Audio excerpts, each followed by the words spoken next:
This is a John Deere 1500 series MFWD front axle without the hubs.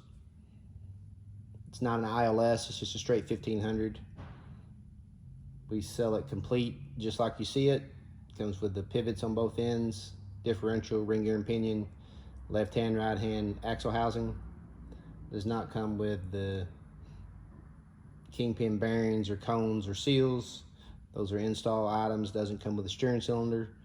It does come with the drive shaft that goes in the center hole there.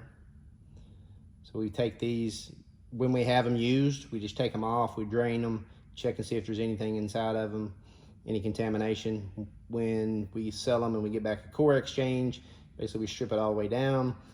We go all the way down to the differential, take it apart, replace anything that needs to be replaced inside of it, put it back together with specs. We've been selling a lot of these. Saves your dealership time, saves the end user that can actually install it. Doesn't have the special tools, doesn't have the training to do that. So it helps them out a lot. So 1500 series axle was from the 80/30 series all the way up through the current production 8Rs. They'll all interchange. So if you have an issue with one, you can give us a call, sell this one to you, get the other one back, and we're good to go. Thank you.